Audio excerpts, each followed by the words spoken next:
Good evening, ladies and gentlemen. It's just 1 minute past 1:30. I think we can start. Welcome to the Kyalami Schools Lekgotla. It's our sixth one tonight. We're grateful for your time and for joining us this evening. I have the academic drive team and part of them on the panel with me. The team comprises of 9 people in total. I'm going to just allow them to introduce themselves to you so we can get the evening going, and then introduce the session, and then I'm going to hand over to each of them to speak a little bit about the questions we want to tackle tonight. So starting with Debbie Waldron. Debbie, if you don't mind introducing yourself. Good evening, ladies and gentlemen. I'm Debbie. I head up the JP department at Bowley Prep School. Hope we're going to have a good evening together. Hi everyone, I'm Tammy Udendal and I'm head of Kyalami Prep Nursery School. Good evening everybody, I'm Denise McKee. I'm head of Senior Primary Department at KPS. Good evening everyone, I'm George Ruiz Mesa and I'm the Deputy Head of Academics at Bowley College. Thank you. And the moderator who's not showing his face at the moment is Patrick Thorpe, and he'll join us later on when we in the Q&A section. Ladies and gentlemen, tonight we're going to speak about a couple of important questions around our academic program, particularly how it's morphed in COVID times. We're going to talk about how our teachers have adapted their protocols, how their pedagogy has changed, and perhaps their teaching approach. We're going to talk about the assessment protocols and our mindsets around assessment. And we also want to talk about trends we may see in the future in terms of education for the Kyalami Schools Group. You will know that over the last 15 months or so that we've come to understand that teaching and learning is really more of a social activity, and we've had to socially isolate quite a bit. And that's put a real strain on education, not only here in South Africa, but around the world. Schools have become more human-centered places, as research tells us.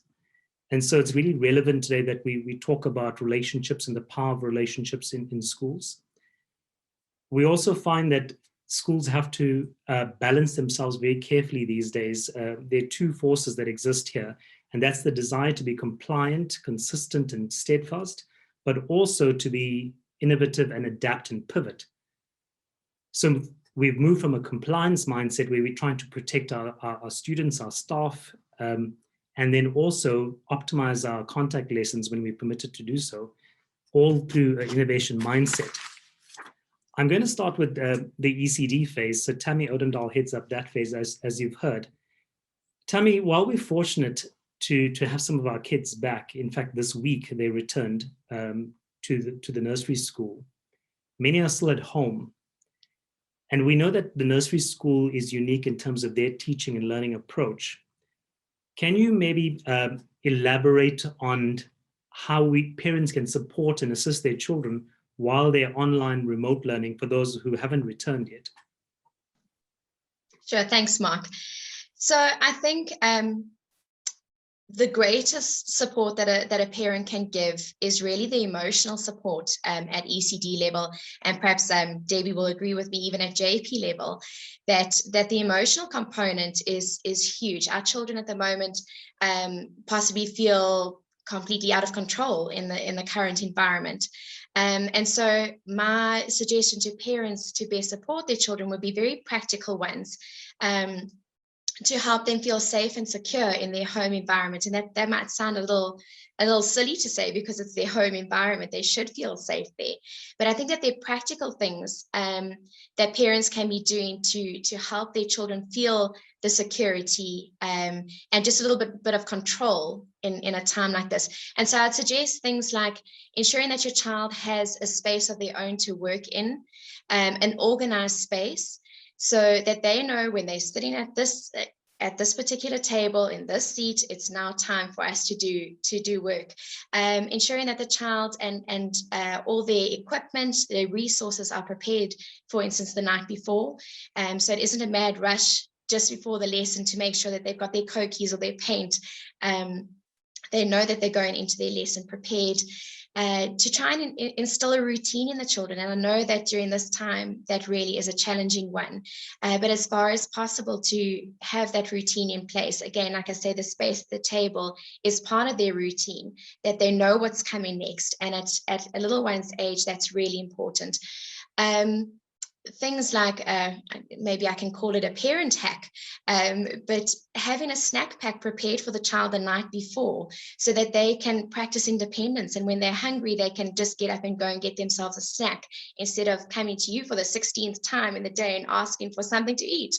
It will make sure everyone just stays calm, because I know that it can be stressful in the middle of a business call. You are being asked for some juice or something to eat. And so I think keeping things calm in the household is so important for the emotional side of the child. And because our children, they feed off of our stress. And so keeping ourselves in check emotionally too is so important. Once those emotional components are taken care of, then we can step into sort of the learning realm, and things will flow a lot easier for the children at home. Thanks, Tammy. So our nursery school children have returned, well, at least 50%, but we're hoping that more return in the course of the week. And you would have experienced this from last year already, where we had a significant period of time where the children were online. What are you thinking in terms of assessments to gauge what they've lost or gained in the period of online learning? How would you navigate that space? And is there sufficient time to remediate for the remainder of the year? So I think my starting point would be exactly what I've just said about the home situation, ensuring that emotionally the child is okay.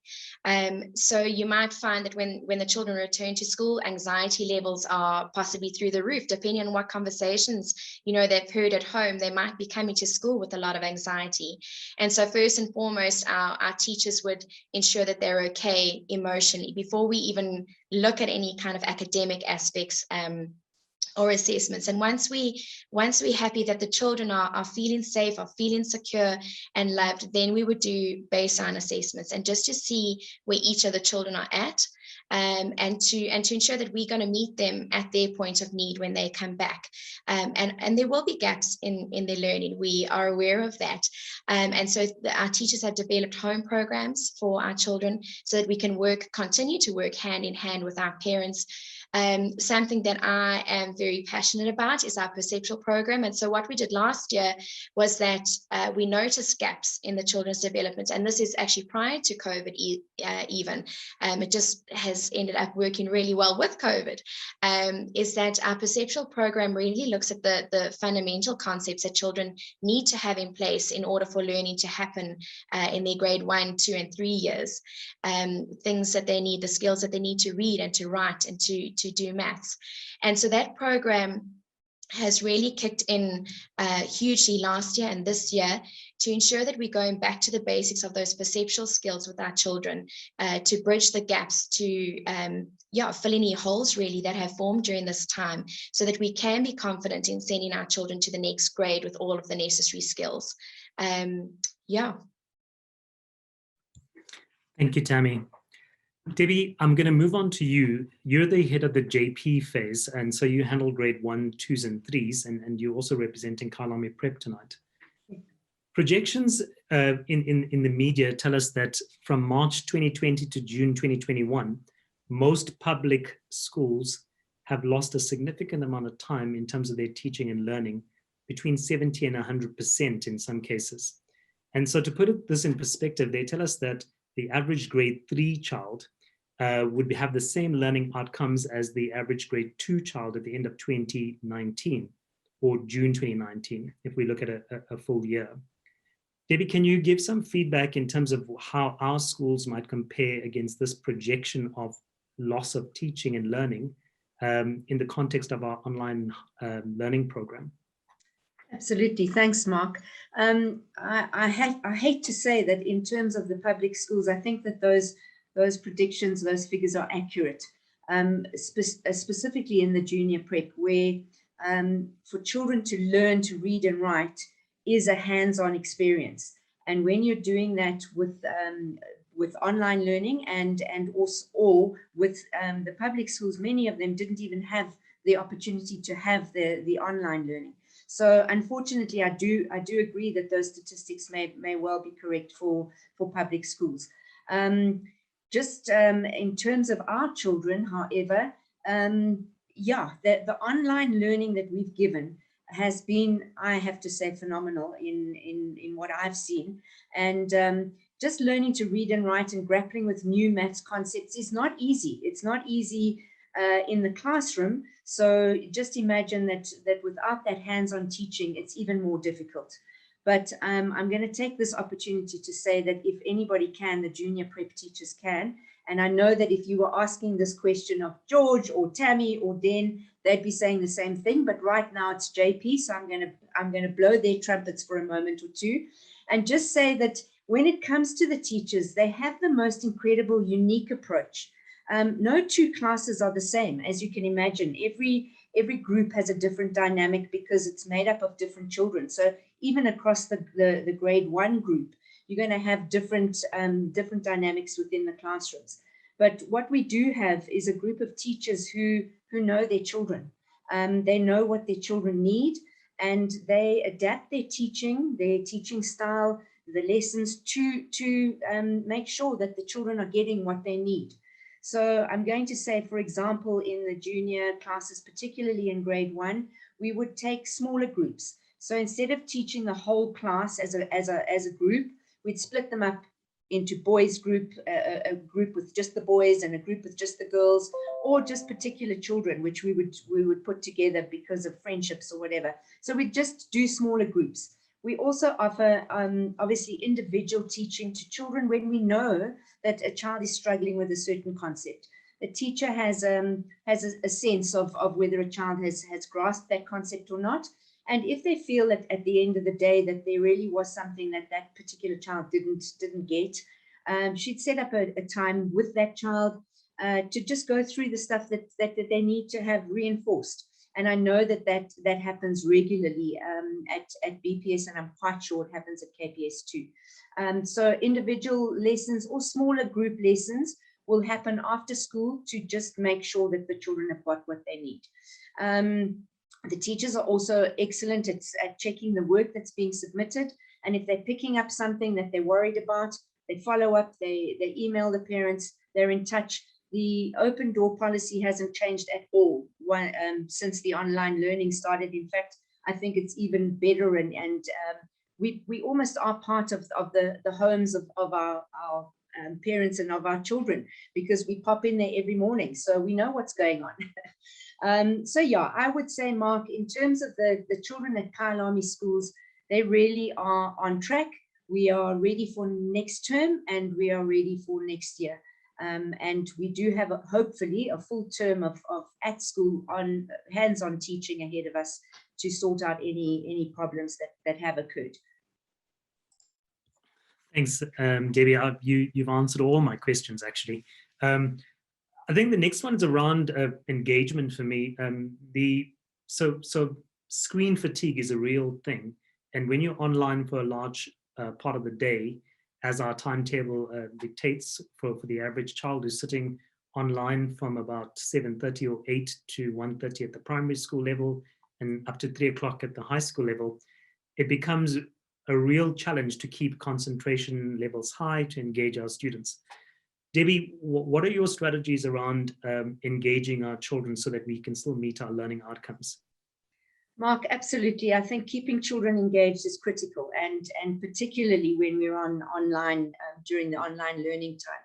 So the concentration span of a child is directly related to their age. So if we take a 7-year-old child, for instance, their concentration span ranges between 14 and 30 minutes, somewhere around there. So in order to keep those children engaged, we can't keep them involved in a lesson for much longer than that. So the teachers have obviously adapted their strategy and have adapted their curriculum. They have shorter lessons now.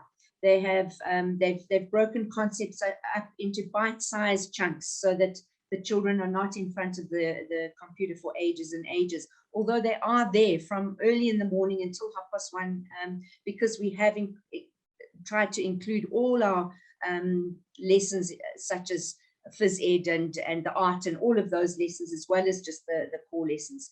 So the teachers have made sure that the lessons are slightly shorter. There will always be brain breaks, movement activities.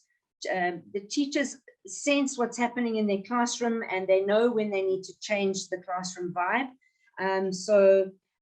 They are experts actually in sensing when they've lost a child. So when a child has gone off because they've been online for too long, you will suddenly find that the teachers will incorporate something different into their lesson. So in the middle of a maths lesson, suddenly they'll be sending the children on a scavenger hunt. They've got to go and find something blue, or find something in the garden, bring back a leaf, whatever the case may be. So when you see the children running around not the classroom, sorry, I mean the house, looking for something, it's been directed by the teachers. The other thing that they love to use are the dance videos, and I've actually seen that happen at school. But and when your children are in the middle of possibly a quiet reading lesson and suddenly they're up and dancing, don't be surprised. That's our fault. We've done that on purpose. And the reason is because we need to keep the children engaged, and we need to keep them excited about the lesson. Thanks, Debbie. I actually had the opportunity to visit some of our JP classes when we were still having contact lessons, and I was amazed at how a JP teacher moves to the class and is able to engage every child and still create learning experiences for every moment of that lesson for every child. So it's quite a phenomenal job keeping control of about 20 children in class at that level. I'd argue that the attention span is shorter than 15 minutes though. I think I might be inclined to agree with you. Thanks. So over to you, Denise. You head up the senior primary grades at Kyalami Prep.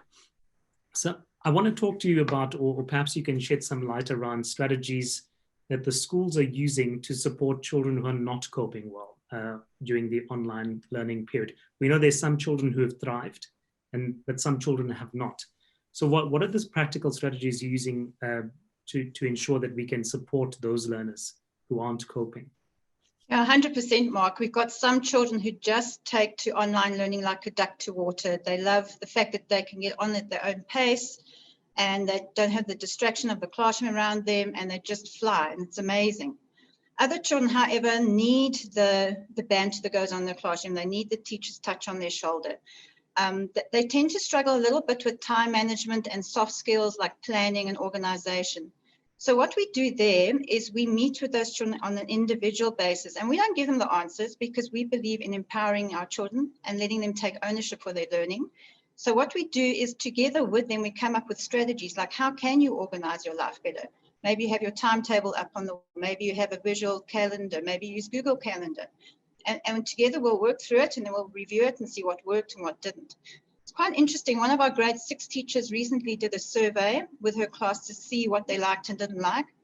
And they said they didn't like online learning because they found it boring. And just imagine you're sitting in front of a screen all day long, although the TV presenters do change every now and then. And also they did say they found that distraction was difficult because their gaming's right next door. So it's important to have that separate space, like we've all been saying. And yeah, we work with them. We deal with this in life orientation and life skills as well. Then from an emotional point of view, some children really get very anxious about this and feel overwhelmed. So we check in regularly with our children. In fact, every single day, most teachers do a check in, be it Afrikaans, Zulu, Maths, whatever the case might be. We insist that our children keep our cameras on, not just spy on them, because they seem to think that that's what our main mission is, you know, our secret spies out there. But actually, we're monitoring body language all the time, and we're tracking behavior changes as well. And if we pick up something that we think isn't okay, then we'll communicate with other staff members, we'll set up a meeting with the child concerned, and we'll coach them through it. Sometimes, in fact, not sometimes, we have relationships built on trust. And very often our children will email us and say, I'm having a bad time, please can I chat to you? And we'll open the door immediately. Sometimes they might not be feeling so secure, and their friends will actually contact us and say, listen, George isn't doing too great, can you do something there? And we'll step in happily. We all have very strong pastoral care teams, and sometimes the problem is bigger than us, and then we're happy to refer out to an expert as well. We also believe in creating a break, just like they do in the JP. And what we did last week, in fact, not last year, because of everything that was going on, we thought it's time to have a Friday, and that's what we did. We came to school in our PJs, even our headmaster. Some teachers enjoyed assembly from their beds. I won't name any in specific order, Mrs. Wright. And then, yeah, we taught children how to socky with their brooms and mops. We introduced pets, and it was just a nice break in routine for everybody. Then from an academic point of view, obviously we do regular quizzes, we do regular assessments, we're always monitoring marks, and if there's a problem we pick up, then we'll make appointments with the children, and we'll either do individual lessons or small group lessons. The one advantage of online teaching, one of many advantages, is the fact that we record our lessons and we put them onto Google Classroom for the children, and they can refer back to them at any stage. We also make all our Jamboards, our slide presentations, video clips available. So once again, child can go back to them at any stage. And we always communicate as a staff. We always, throughout the day, our WhatsApp chain's going. We're saying, watch out for this one. This one's struggling a little bit, and we'll be in contact with them, and sometimes their parents too, and we'll put things in place for them. We also use brain gym activities to break things up, and we also use our habits of mind to keep children focused. Thanks, Denise. There's so many strategies you mentioned and initiatives there. It's heartening to hear. I think Kyalami Schools Group is known, one of our main value propositions around nurturing, and that's evident in terms of what you're saying. So recently, we've also looked at mental well-being as a major factor, and especially for children during this time, their mental well-being is most important. Some argue more than the academic progress, and I'd agree, because if a child is not in a strong emotional space, they really don't learn. We know this, and these are particularly stressful times for our children and our parents. So human-centered schools has become a topical issue, not just here in South Africa, but on the international stage as well. And with long periods of social isolation, the ability to leverage powerful relationships is really critical to learning. How are you doing that at Kyalami Schools, or Kyalami Prep particularly? How are you using the power of relationships to benefit our children and to make sure that there's that element of wellness? Mark, like I said earlier, we believe in relationships with every single one of our children. And fortunately, we had time at school where we could create that bond and that trust. And that's everything. That foundation is so important, especially now that we are offline, if you want to call it that, or out of the school environment. So what we like to do is, like I said, we've got our emotional check-ins every day. We are very big about our life skills and life orientation programs, and that's where we'll coach social emotional learning, especially. Just this week, we had an amazing lesson with our grade 7s, and we spoke about emotions. It was our topic, and we unpacked last week. We unpacked COVID. We unpacked what's going on in their homes, and the children were phenomenal with what they said. We've got a very strong life skills department in both schools, and I think that is a saving grace in a time like this. I'd just like to say as well that our parents have become so involved in their children's learning as well. And I really, really take my hat off to our parents. I know that they're going through a tough time. I think every family's been either directly or indirectly affected by COVID, and trying to keep their heads above water, keeping their jobs and having their children underfoot as well. And I really respect what they've done. They've still managed to create routine for their children. They've still managed to put structures in place for their children. And we can see that because, like Wendy said, not Wendy, Debbie said, we've got an imposter. This screen is our window into their world, and it's also their window into our world. And they see us differently, and we engage with them differently. So we'll bring in our pet, we'll show them our slippers, just to make us all feel comfortable in one another's space as well. And then for our parents, we've got an amazing lady, Sally Thorpe, who is a life coach. She's spoken to the staff about parenting and the difficulties the parents are experiencing right now. They're parented out, and we understand that. So what she has been doing is she has been putting newsletter articles together, giving parents amazing advice. She's got an app available, which is fantastic. And she does small group counseling as well. So I think that's been a huge asset for our schools as well. And also she'll work with children, you know. So yeah, I think if we keep them talking and we've got that continual communication going, then we're going to get through this together. Thanks, Denise. That's great to hear. George, we want to move to the college and maybe look at the oldest children and how they've coped. You've been at the forefront of the college's academic program, working closely with the staff and the parents and making sure that the wheels keep turning there.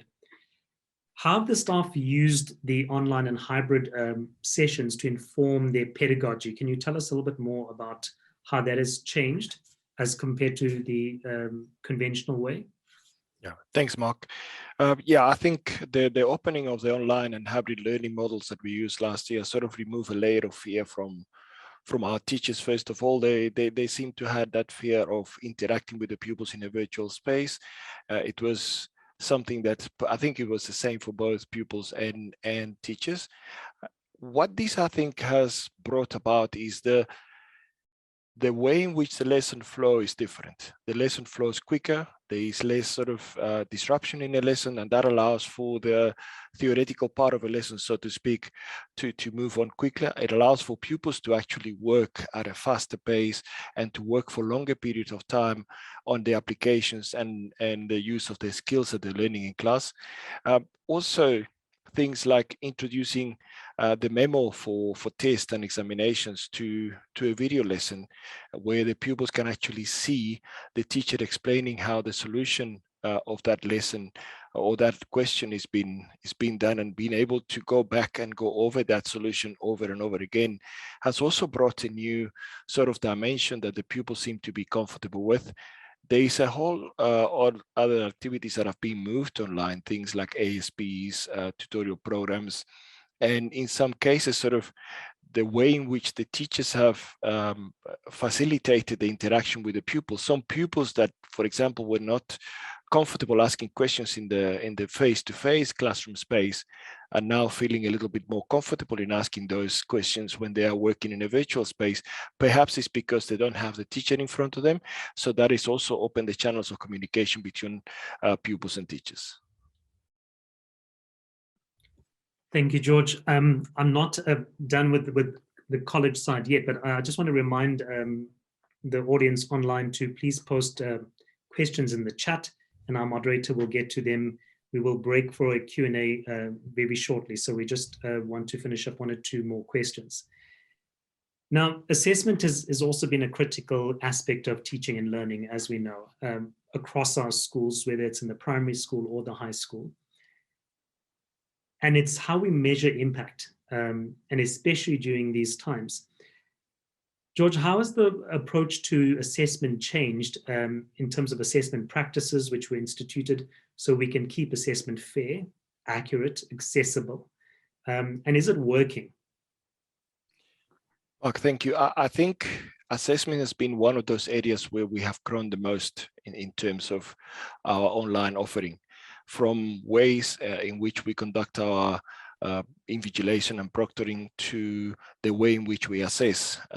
It has moved more from content-based assessments to skill-based assessments. The teachers have realized that it is not wrong to actually have an open book test, and because we are looking to assess the application of skills, we're looking to assess how a pupil has acquired the skills. Also, the introduction of things like formative assessment has been more latent in this period, where having to constantly try to assess the pupils in order to see whether they have acquired certain skills, whether they know certain concepts that they need to use later on, has become almost the norm in many cases. I think that this has been critically one of the most important aspects of the online. And yet there's a lot of room for improvement still when it comes to assessment. But I think that we've moved in the right direction in assessing the skills and be able to get the pupils to show us what they have learned under the current trying circumstances. I just wanted to pick up what you said there, George. Formative assessment's a powerful tool. In fact, it allows us to assess how students are doing incrementally in the process, but also allows the teacher to act sooner rather than later, because we have lots of formative pieces before we get to a major summative assessment. I want to ask this final question, George, and anyone on the panel can also add to this in terms of a contribution. When Kyalami Schools goes back to full operation, so post-COVID, perhaps 2022 and beyond, what changes might we see in terms of our approach, in terms of what we learned over this process, whether it's at a primary school or a high school level? And will there be elements of asynchronous learning or flipped classroom methods being employed, etc.? So what are your thoughts on that? And George, if you don't mind starting with the discussion. Thanks, Mark. Yes, I think a strong emphasis has been put on the learning experiences from our online and hybrid offer. And as you mentioned earlier, the things using things like the flipped classroom model and also using asynchronous teaching has become also more regularly used by teachers. We are already using some of the learnings that we have in that, for example, a remedial work or an ASP can be flexible. It doesn't have to be rigorously done immediately after school. It can be moved a little later. It can even sometimes be moved over weekends, simply because if the teacher is available, then it can happen in a different format. The teachers and the pupils don't have to be one-on-one. You can actually have more pupils in the room and be able to interact with those pupils on a more personal level, even though you have more than 3 or 4 pupils in a classroom. We already are using the flipped classroom model, and we are introducing some initiatives that will soon be coming out in terms of how we offer our advanced programs subjects and how we do certain subjects, A subjects. So we are all working already on the experience that we've learned from the online learning in order to perfect or to improve the value proposition in our product in terms of academics at the college. If my colleagues want to add to that. Thanks, Denise. I think, Mark, in the senior primary phase, we're definitely going to see greater use of technology, especially even in the lower grades. And we respect that in grade 4, it's very important for them to still be writing, and that's for a younger grade, and that's absolutely fine. What we also already using, which is phenomenal, is Pear Deck, which is an app you can use where children can write comments for slide presentations and everything, which is amazing, because then you're getting the involvement of even the quiet child that wouldn't normally say something. They are now contributing towards lessons. And also the electronic workflow. I know it was always a dream, it's real. We are using far less paper, which is great. So we are now environmentally friendly as well. So I think that is incredible. And we're setting them up for success, not just in college, but in varsity too. And we're also creating resilience and flexibility in our pupils. I think that's phenomenal.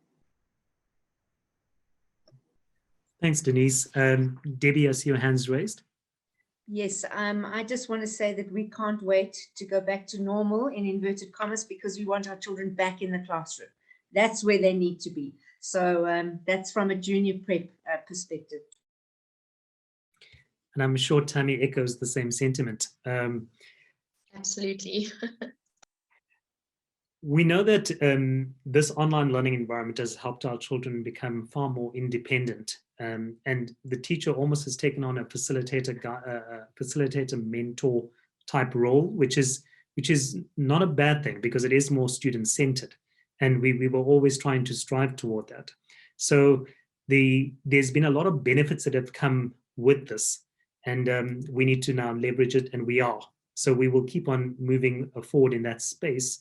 And as a school, we committed to really using the lessons that we've learned here to benefit us for our long-term journey. What I want to do now, ladies and gents, is I want to move over and transition to the Q&A. Mr. Patrick Thorpe joins us, and he's going to be the moderator this evening, and he's going to ask a couple of questions from the chat room and ask it to the panel, and we will then respond. So if you don't mind continuing with your questions, that'll be great. Patrick, over to you. Fabulous. Good evening, everyone. And thanks to those of you who have joined us online, and hello to the panelists. I think the last half an hour of this conversation has been particularly enlightening. It's amazing just to hear how the team has galvanized, and in spite of all the challenges that they've faced, remain committed to ensuring a quality product. I think by the sounds of it, a lot of what we've learned as an entity and a group of schools is ironically going to be used and continue to be used, providing us with a lot of lessons in the future. So as difficult as it has been, I think it's been a massive lesson for all of us. And I think we've all learned and grown massively throughout it, despite how difficult it has been. And I can certainly relate, having been in the thick of things with everyone on the panel as well. So thank you very much. We've got plenty of questions coming in. I'm doing my best to keep up with them. I urge you, if you are a participant, to please keep them coming. I'll do my best to pose all of them through to the panel, but the questions that we don't get to, we'll do our best also to answer by email at the end in the next coming days. For those of you on the panel, what I'm going to try and do is I'm going to align the questions as best I can to your particular phases of interest, but that doesn't mean that if you don't have any insights, you can't provide them. So please just pop your hand up if you do have one or two, and we can keep the conversation flowing. Thank you to those parents who have posed questions. The first one I'd like to pose, perhaps, I think all of you have contact with your staff and your teams on a regular basis, and you keep tabs on their emotional states. Can we have a volunteer to answer, how are we looking after the staff and your teams in general? There's been so much emphasis placed on our children, rightly so, and as well as our parents, also rightly so. It's very tough out there, and we've spoken about that. But the job's not going to get done if our teachers aren't being looked after. So, how are we catering for them? Are there any takers? Dan. Paddy, you know what? Our teachers are phenomenal, and they are the foundation of the school. We understand that. So very important. We do check-ins with them. We'll meet in small groups and check in with them.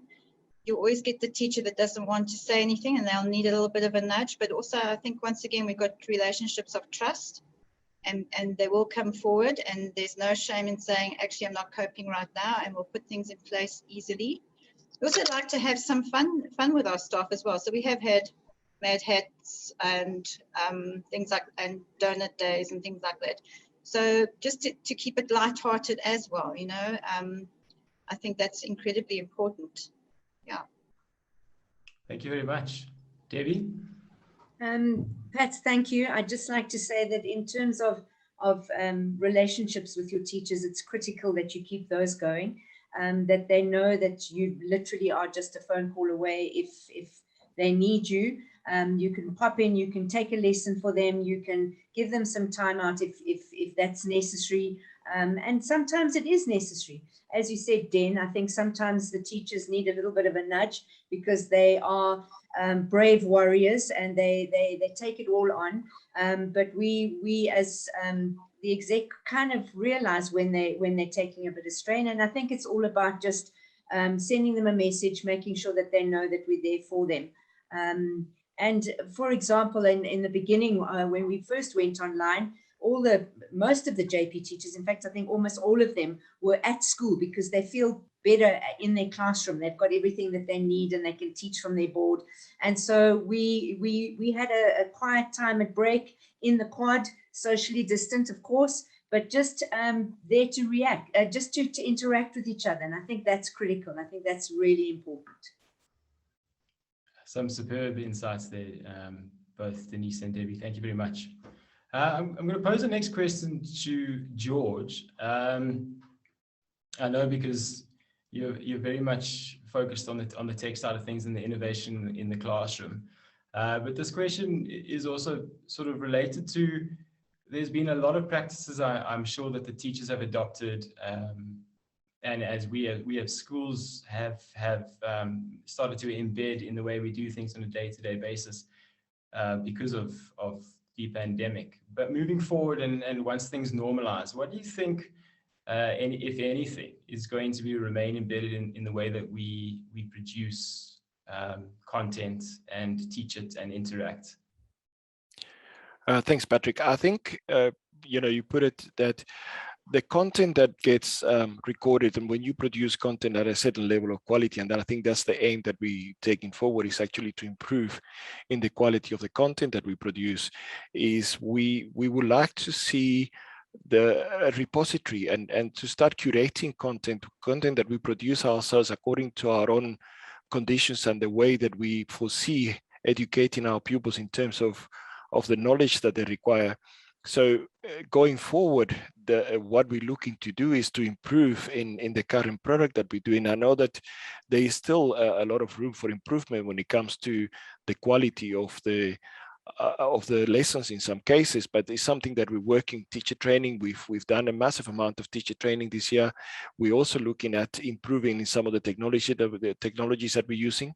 So all of these aspects will actually go a long way to improve the offer that we do, and to have almost a parallel offer to the one that we offer in the classroom. So a pupil, for example, that might be absent because of conditions that they, issues that may have, whether it's family issues or they may not be in classroom, will not be disadvantaged by missing a lesson, but there will be a repository, for example, that he will be able to watch or she will be able to watch and obviously catch up with that lesson. And if there is any loopholes in the learning, then they can just go to the teacher with some idea of what has happened in a lesson. So all of these elements actually are going to improve the product that we offer to our pupils in the future. Fabulous. Thanks, George. Tam? Yes, Patrick. Is posed specifically at the Ecd phase, so it's right in your court, and it's a question asking the toss-up between the benefits of keeping the children at home versus perhaps sending them back to school as we are allowed to do now. What would you say that the sort of toss-up is between the pros and the cons there? Thanks, Pat. I would definitely say send your child back to school. Just the benefits of having them interacting with other children. Again, I feel like I'm harping on it, but it's the emotional component. Our children desperately need to be interacting with children their age. The constructive play that happens at school, and not to say that it's not happening at home, but I think when you've got children interacting during constructive play, and constructive play, is just when there's an educational undertone to play. And so that's a big focus of what we do at nursery school, is to ensure that the play is meaningful. And then when you add that to the social interactions that our children are doing during that time, it develops the emotional, the social, the language skills. It's teaching them concepts when they're interacting with other children that they're possibly not getting taught or able to practice at home. And so I know that it is a toss-up for a lot of parents, and there's anxiety around sending their little ones back to school. But for me, if I can take off my teacher hat and put on my parent hat, my boys are different children when they're at school and they get in that interaction. So I would absolutely say send them back. In no uncertain terms. Thank you very much, Tam. Dan, you've spoken quite a bit about relationships, so I'd like to keep that ball in your court. I think a question coming in here is asking, we seem to have focused quite a bit on the relationship factor among our staff and their children, but not just that, also children and children. And we've sort of realized that they've really been without it for, on and off almost 2 years now. And what we've tried to do is maintain those relationships, as difficult as it has been online. But moving forward, is there any thought to emphasizing relationships in the school setting? 100%. In fact, once again, it's a very big part of our social and emotional learning program, especially in grade 4 and 5. We use the Cool to Be Me program, and that's a very big part of that, and nurturing friendships. And also some children have been out of the school environment for over a year, and for them to come back in and to reform relationships with people that used to be their friends and have now developed other circles of friends is very, very difficult. So we recognize that, and we do put support in place for that. But I must just agree with Tammy, when the children arrive back at school, I would say by first break, they are very different people and they're making all sorts of connections. And it's actually amazing to see. I remember last year when the grade 7s, they were the first grade to come back, and the school was eerie and quiet. And we'd actually blocked out the field, if you remember. We'd squared it out so they could maintain social distance, but they soon figured out how to have games and races and all socially distanced, of course. And yeah, I think it's vital for every child. You've got to have your best buddy around, and we will do our utmost to ensure that that process is smooth. Thank you, Dan. Debbie, there's been quite a few questions on physical activity and sport. We know how difficult it's been to keep the children active, but what have you done to try and encourage this and keep limit the screen time to what's absolutely necessary? Thanks, Pat. I think in terms of that, one of the most important things is that we've kept our phys ed lessons intact during the school day. So the children have had as much time to do the sport as they would have done at school. The phys ed team have been amazing. They've put together some wonderful lessons. And then obviously it just comes from the teachers just encouraging their children to get up and move, to go outside, to do things at the end of the day that they would perhaps not normally do. So after having spent a whole day online, they need to go outside and play, which they haven't been doing. Whereas if you look at it the other way around, when they'd spent the whole day at school, when they were actively involved in their lessons, we would allow them to go home and say, okay, now you can have some screen time.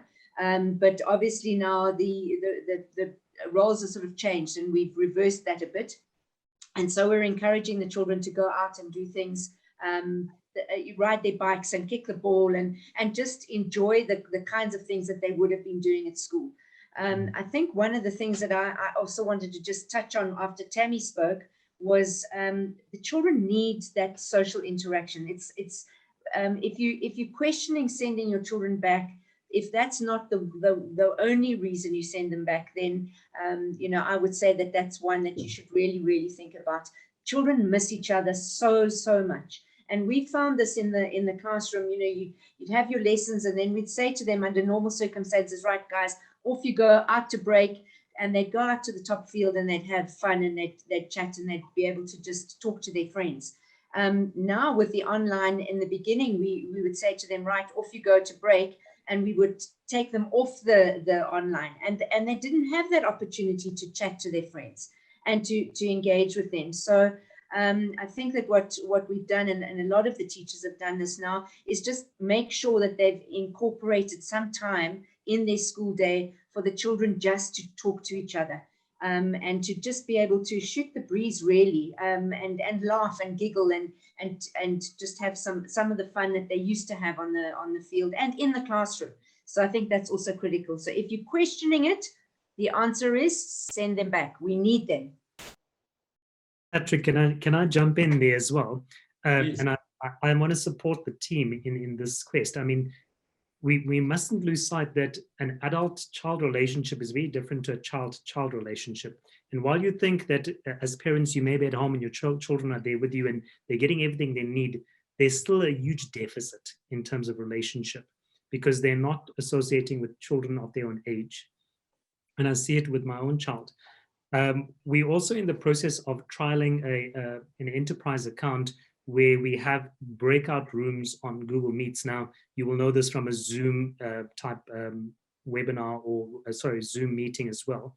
And while they're online, if we can just have breakout rooms and they can associate or spend some time with their friends, we can do that remotely as well, just because we have to in certain instances while we're not allowed to be at school having contact lessons. So I want to just support what the team is saying.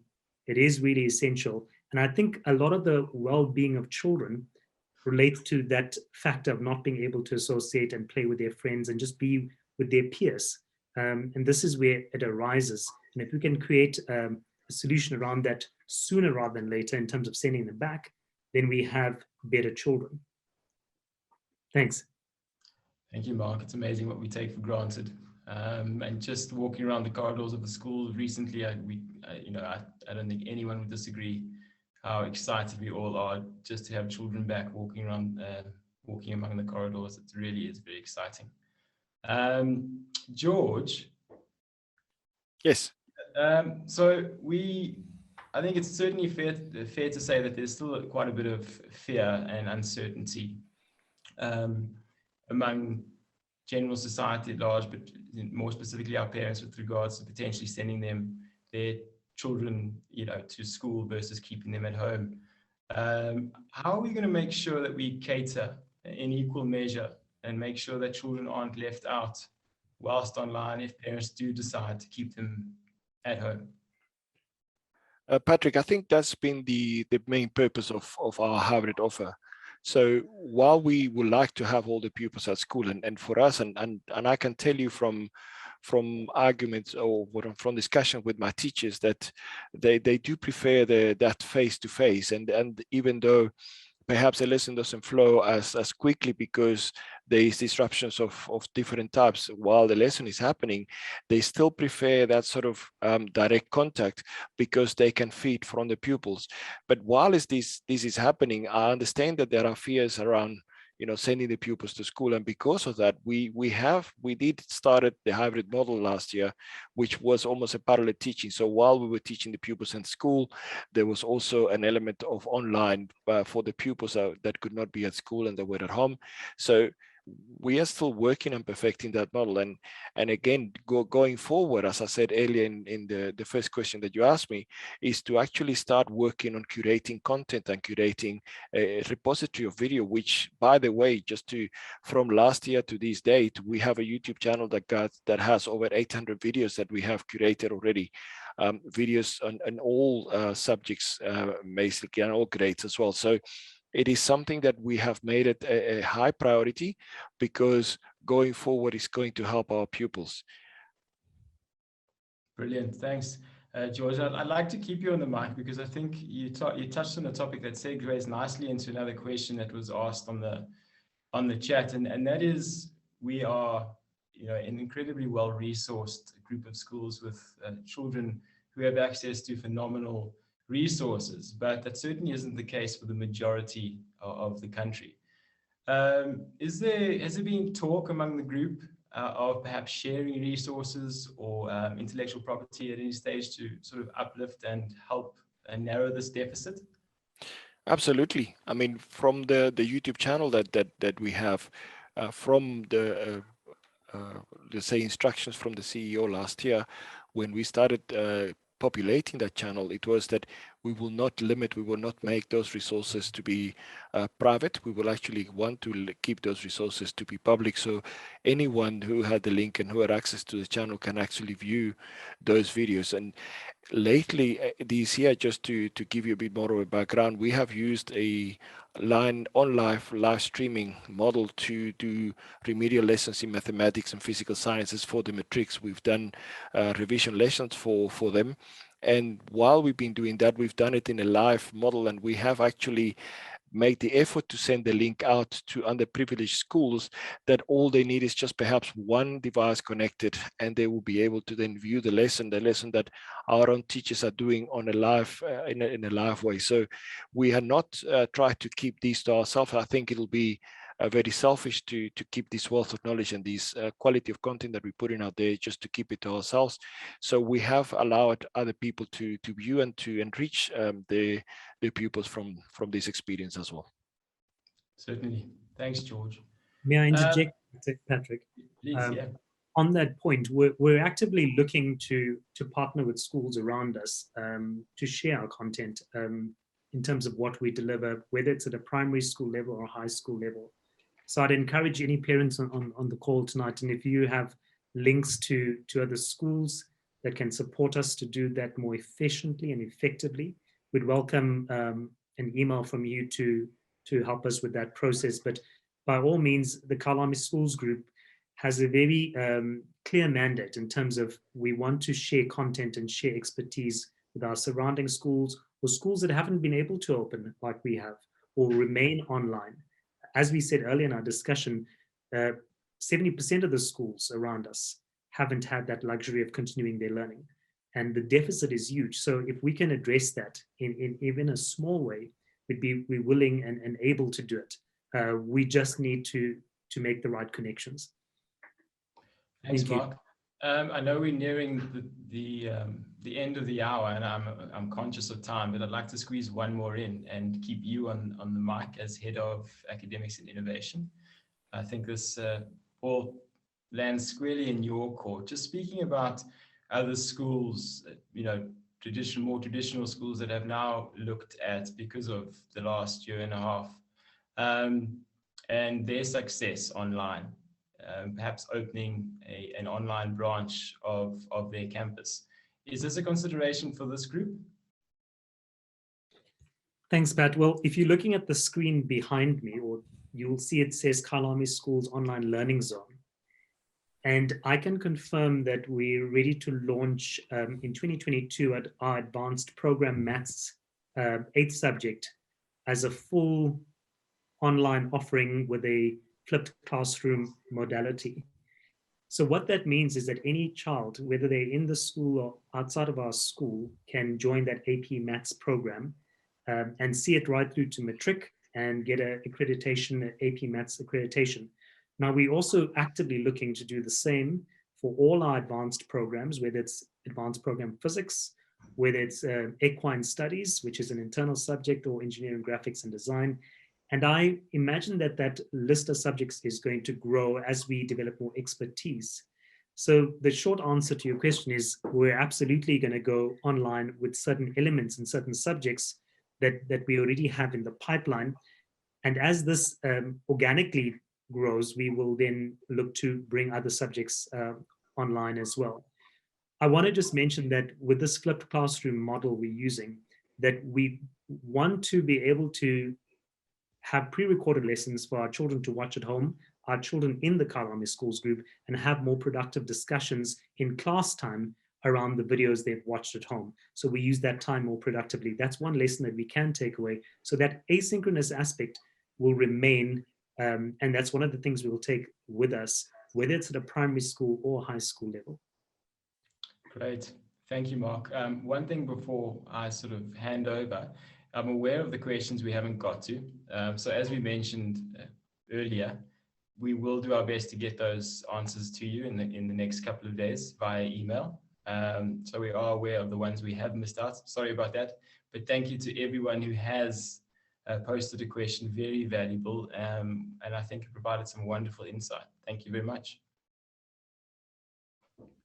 Thank you, Patrick. That's a great job you're doing there. We were grateful for all our parents who have stayed online. We're almost on the hour. And I want to also thank the panel who've made the time to be with me tonight. They really are a great bunch to work alongside, and also the extended academic team who are not here. We had to keep it to a manageable size this evening. So thank you for being here as the panelists on this webinar this evening. You will get a follow-up email having joined this webinar, and it'll have a short survey attached to it. And please, can I ask that you take 2 minutes to fill in that survey? And then our next Lekgotla will be in September after the August holiday. And there we're going to focus on the early childhood development phase in our nursery schools and the importance of that. So you'll probably see Tammy Odendahl again and Tracy Newman, who's the head of the nursery school at Bulju Prep. Again, I want to thank you for your time, and be safe, have a lovely evening, and we will see you the next time. Thank you. Good evening, everyone.